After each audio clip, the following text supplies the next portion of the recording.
ஊழல் நடைபெற்றிருக்கிறது என்று புள்ளி விவரங்களுடன் அமலாக்கத்துறை தமிழக காவல்துறைக்கு அறிக்கை அனுப்பியிருக்கிறது. இந்த அறிக்கையை வைத்து உடனடியாக விசாரணை செய்து யார் குற்றம் செய்திருக்கின்றார்கள் அவர்களை தண்டிக்க வேண்டும் என்று சொல்லியிருக்கின்றார்கள். இது சம்பந்தமா பாட்டாளி மக்கள் கட்சி 3 அறிக்கைகளை கடந்த 2-3 ஆண்டுகளாக நாங்கள் வெளியிட்டிருக்கின்றோம். இந்த தப்பு வரும், இந்த குற்றம் செய்வார்கள் என்று முன்கூட்டியே நாங்கள் சொல்லியிருக்கிறோம். ஒருத்தர் ஐயா பேர்ல ஒரு அறிக்கை, என் பேர்ல 2 அறிக்கை வந்திருக்கு இதுக்கு முன்பு.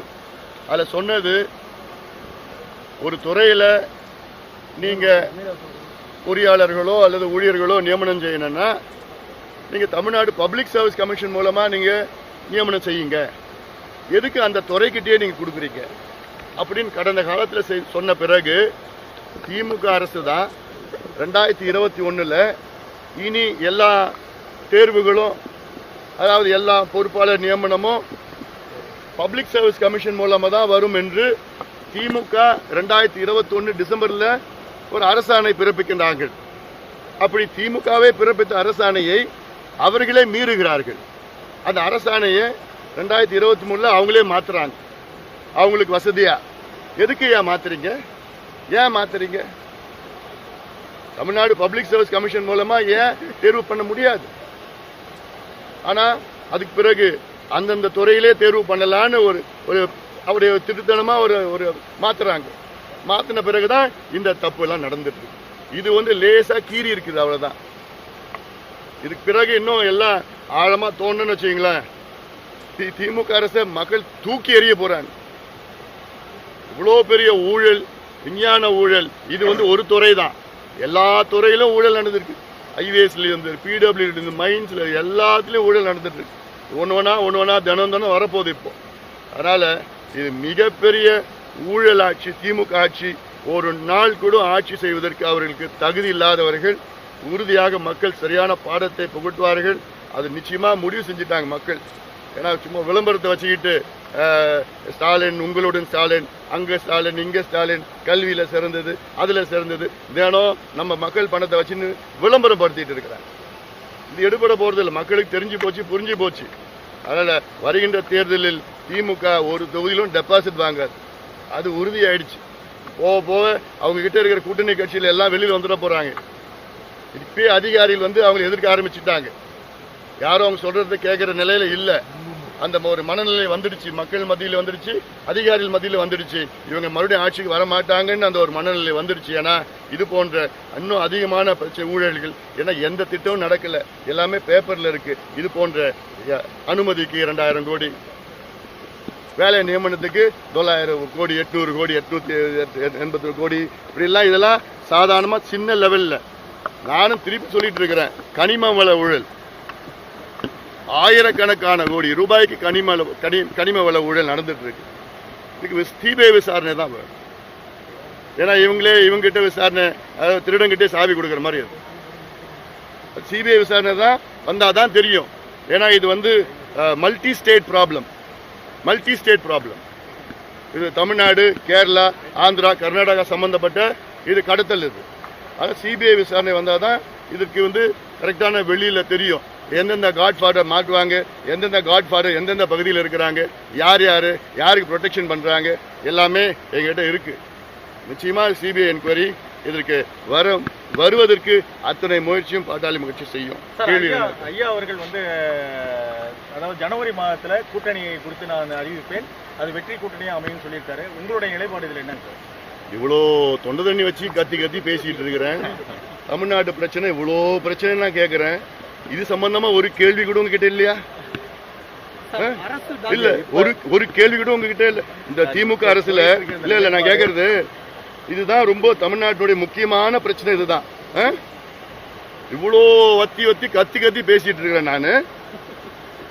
இவ்வளவு ஊழல் பண்ணிருக்கிறாங்களே, அதெல்லாம் உங்களுக்கு ஒரு பொருட்டா இல்லையா? ஊடக நண்பர்கள், அதெல்லாம் ஒரு பொருட்டா இல்லையா? இதுல கேள்வியை கேட்க முடியாது உங்களால? யார் சொத்து அதெல்லாம் போயிட்டு இருக்கு? உங்க ஏரியாவில் தானே இந்த ஸ்கீமை பத்தி சொல்லிட்டு இருக்கிறேன். உங்களுக்கு குடிநீர், உங்க வீட்டுல தண்ணி வரதுக்கு தான் நான் இவ்வளவு கத்தி பேசிட்டு இருக்கிறேன். அரசு டாக்டர்கள் உட்பட அரசு ஊழியர்கள் புறாமே எங்களுக்கு வந்து தேர்தல் நேரத்தில் ஸ்டாலின் அரசு அறிவித்த எந்த இதையும் செய்யலை, வாக்குறுதியை நிறைவேற்றலன்னு சொல்லி பல்வேறு போராட்டங்கள் ஈடுபட்டிருக்காங்க. டாக்டருங்கிற ஒரு முறையில் நீங்கள் அரசு டாக்டருடைய கோரிக்கை எந்த மாதிரி முன்னெடுக்கிறீங்க சார்?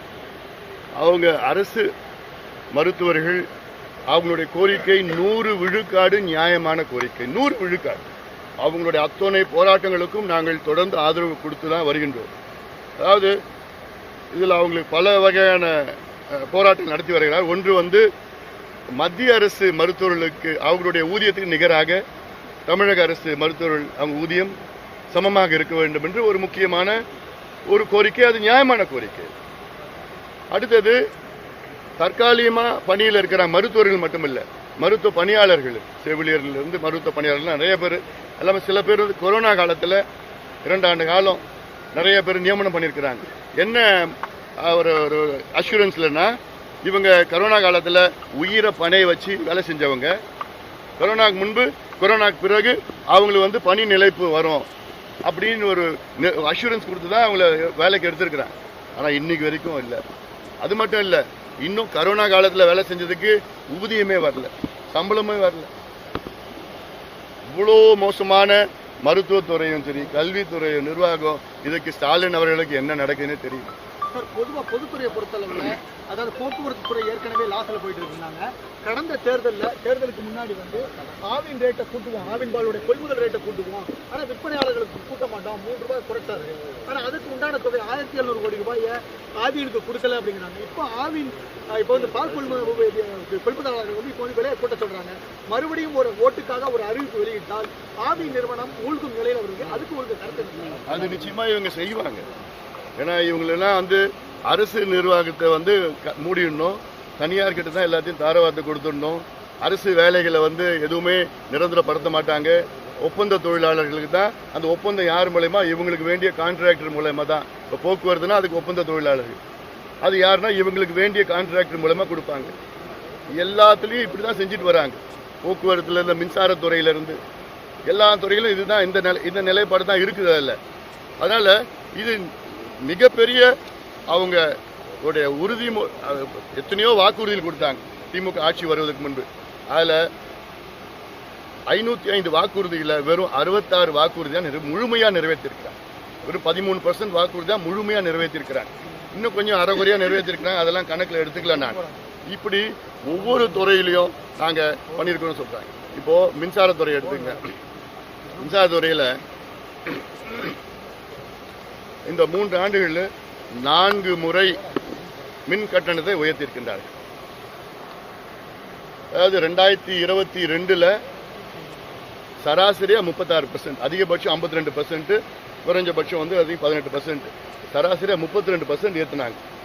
அதுக்கு பிறகு அடுத்த ஆண்டு 2.25%, அடுத்த ஆண்டு 4.25%, அடுத்த ஆண்டு 3.25%, இதெல்லாம் பார்த்தீங்கன்னா கிட்ட 42% மின் கட்டணத்தை உயர்த்தியிருக்கின்றார். ஆனால் இன்னைக்கு மின்சாரத்துறை நட்டத்தில் ஓடுதுன்னு சொல்றாங்க. 2022 10,000 கோடி நட்டோன்னு சொன்னாங்க. 2022 36% மின் கட்டணத்தில் உயர்த்தினாங்க. அப்போ அவங்களுக்கு கிட்டத்தட்ட 45,000 கோடி ரூபாய் வருமானம் வந்தது. வருமானம் 45,000 கோடி வருமானம் வந்தோம், நட்டோன்னு தான் சொல்றாங்க. 10,000 கோடி தான் நட்டோன்னு சொன்னாங்க. ஆனால் வரவு 45,000 கோடி வந்தது. ஆனாலும் வந்தோம், இன்னும் நட்டோன்னு சொல்லிட்டு. அப்போ தொடர்ந்து இன்னைக்கு வரைக்கும் கிட்டத்தட்ட 1.5 கோடி 45,000, 1.5 லட்சம் கோடி, 1,50,00,000 ரூபாய் வந்து அரசுக்கு இந்த மின் கட்டண உயர்வால் வந்திருக்கிறது.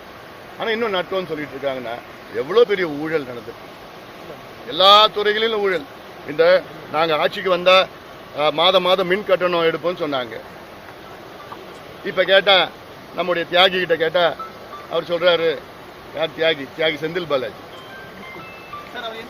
அதாவது அந்த ஜெயிலுக்கு போயிருக்காருல, 471 நாள் ஜெயிலுக்கு போயிருக்காரு. இவங்க பேர் உள்ள போய் இவங்க பேரை சொல்லலை, அதான் தியாகி. நான் சொல்லலை, ஸ்டாலின் முதலமைச்சர் அவர் சொல்ற வார்த்தை தியாகி.